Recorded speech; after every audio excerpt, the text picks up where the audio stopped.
Kaya mah. Ada 4 lah. Ada naik, ada naik. Tadi siang ada dalam. Ada 4 je.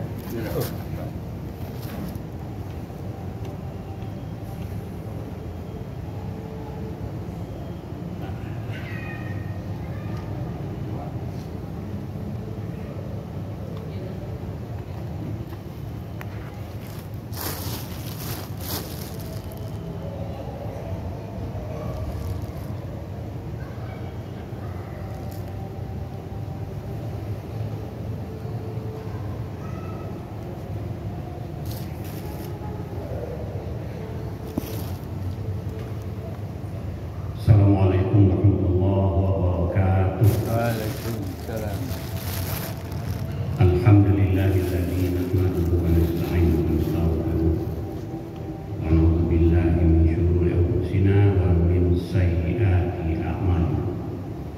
May yahdihillahu fala mudilla lahu wa may yudlil fala hadiya lahu. Bapak, para jamaah sekalian, kita bersyukur kepada Allah Subhanahu wa taala. Alhamdulillah pada siang yang cerah ini kita kembali hadir di rumah Allah yang sama-sama kita muliakan ini. Salat dan salam kita doakan kepada Allah supaya Allah terus curahkan untuk junjungan kita Nabi besar Muhammad sallallahu alaihi wasallam. Topik pengajian singkat kita kali ini kita akan membahas tentang tuntunan Al-Quran berkenaan dengan keragaman kehidupan, kemajemukan kehidupan. Para jamaah sekalian, hari ini 25 Desember, saudara-saudara kita umat Kristiani merayakan Hari Raya Natal. Begitulah kehidupan kita. Mereka merayakan hari raya besar dalam agama Kristen. Dalam Islam, kehidupan ini Allah sudah tegaskan dalam bentuk yang maju. Allah desain penuh dengan keragaman, perbedaan. Jadi memang kehidupan kita di dunia ini tidak dimaksudkan oleh Allah hanya untuk kita orang Islam saja, tapi Allah memberi ruang yang sama kepada orang-orang yang memiliki keyakinan berbeda-beda. Bagaimana Allah memberikan tuntunan? Al-Quran memberikannya sangat lengkap. Saya akan bacakan ayat Al-Quran sambil kemudian memberikan ulasan-ulasan teknis tentang bagaimana keragaman itu Allah berikan lengkap dalam Al-Quran. Pertama terdapat dalam surat Al-Hujurat ayat 13. Allah sebutkan begini, A'udzubillahi minasyaitonir rajim. Ya ayuhan nas, inna khalaqnakum min dzakarin wa untha wa ja'alnakum syu'uban wa qabaila lita'arafu. Inna akramakum 'indallahi atqakum.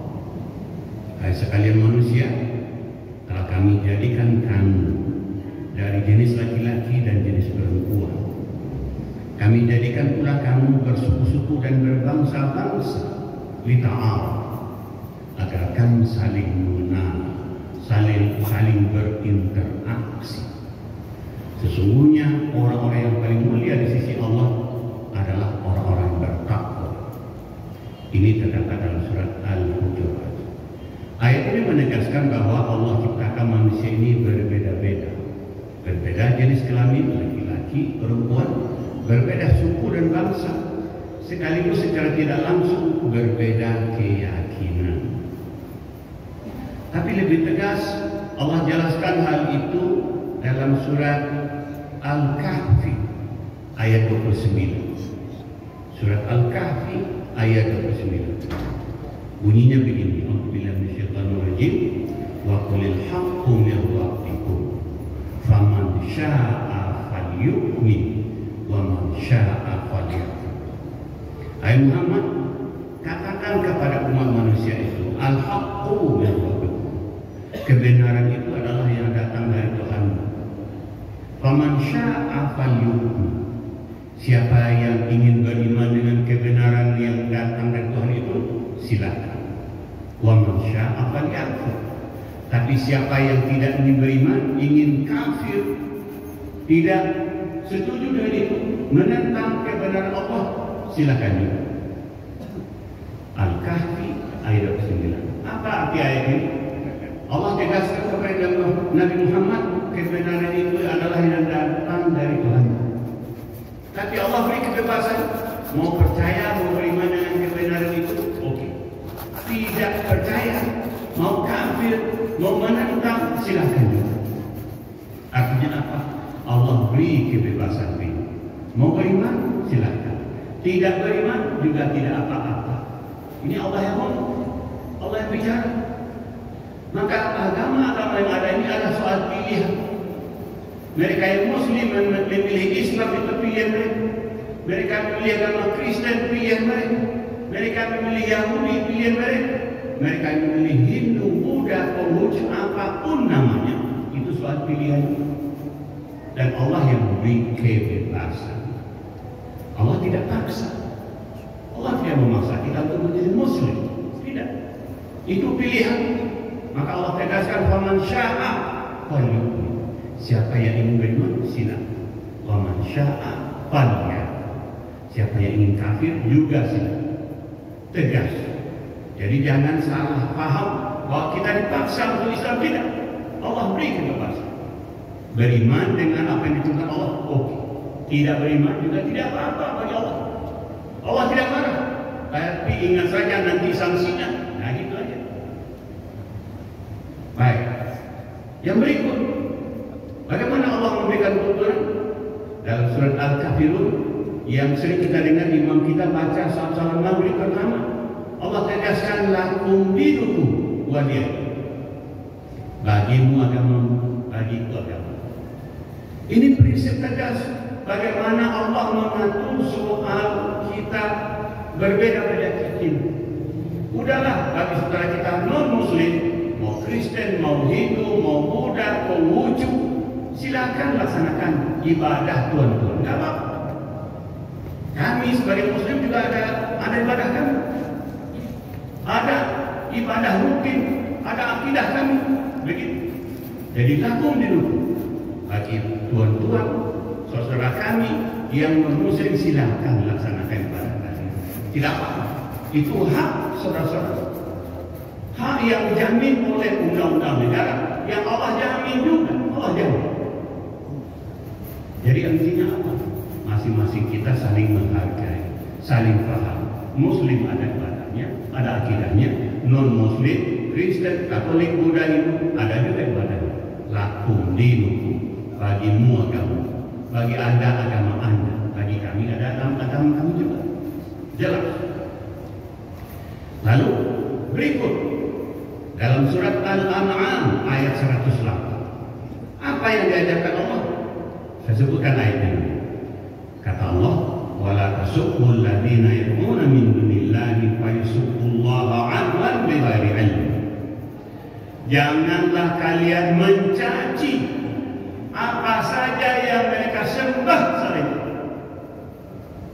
Taulah, jangan kalian mencaci apa saja yang mereka sembah selain Allah.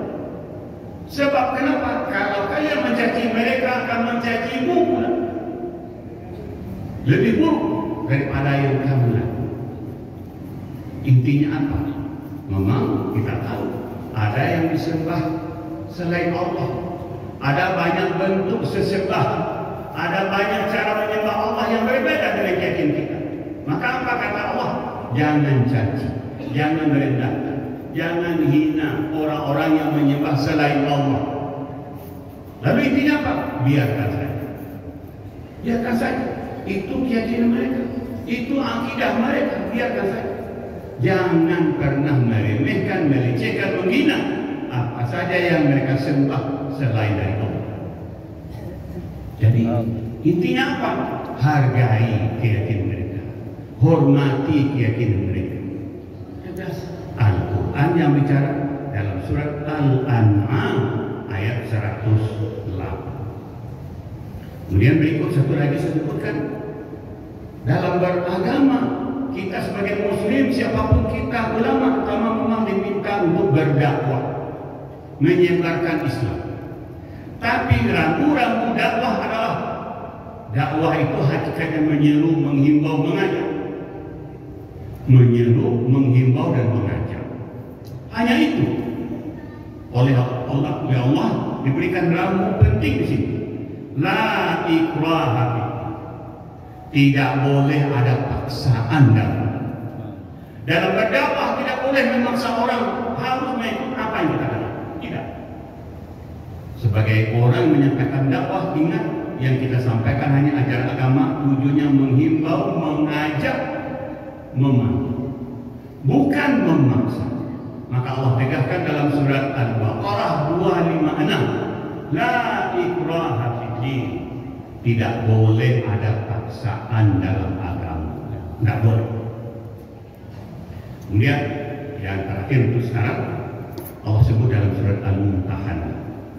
Kita hidup di negara yang beragam-ragam keyakinan. Kemanapun kita pergi, kita akan ketemu dengan non-muslim. Bagaimana cara kita berkomunikasi, berinteraksi? Allah tegaskan dalam Al-Quran dalam surat Al-Mumtahanah, ayat 9. Apa kata Allah? La yanhaakumullahu 'anil ladzina lam yuqatilukum fid din wa lam yukhrijukum min diyarikum an tabarruhum wa tuqsitu ilaihim. Artinya apa? Allah tidak melarang kamu berbuat baik dan berlaku adil terhadap orang-orang yang tidak memerangi kamu dalam urusan agama dan tidak mengusir kamu dari kampung-kampung. Intinya apa? Allah tegaskan di sini, siapa saja yang tidak melakukan penghinaan terhadap agama kita, tidak mengusir kita dari kampung kita, maka Allah menganjurkan kita untuk berinteraksi dengan mereka, walaupun kita berbeda keyakinan. Sepanjang kita saling menghormati, saling menghargai. Maka ini jelas Allah gariskan dalam surat Al-Mumtahanah. Intinya apa? Kita didorong untuk berinteraksi, berkomunikasi, membangun persahabatan walaupun dengan non-muslim, sepanjang kita saling menghormati dan menghargai, tapi tetap dengan memegang teguh akidah kita. Itu kuncinya. Dengan demikian, inilah sesungguhnya penjabaran apa yang menjadi prinsip penting dalam agama kita. Wa ma arsalnaka illa rahmatan lil alamin. Tidaklah kami utus engkau Muhammad kecuali semata-mata sebagai rahmat bagi semesta alam.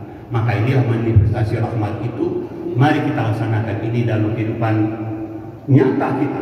Insya Allah kita kemanapun kita pergi, dimanapun kita berada, siapapun sahabat kita, kita akan tetap bisa membuktikan Islam adalah agama rahmat bagi semesta alam. Amin. Mudah-mudahan ada manfaatnya. Wabillahi taufiq wal hidayah. Wassalamualaikum warahmatullahi wabarakatuh. Waalaikumsalam.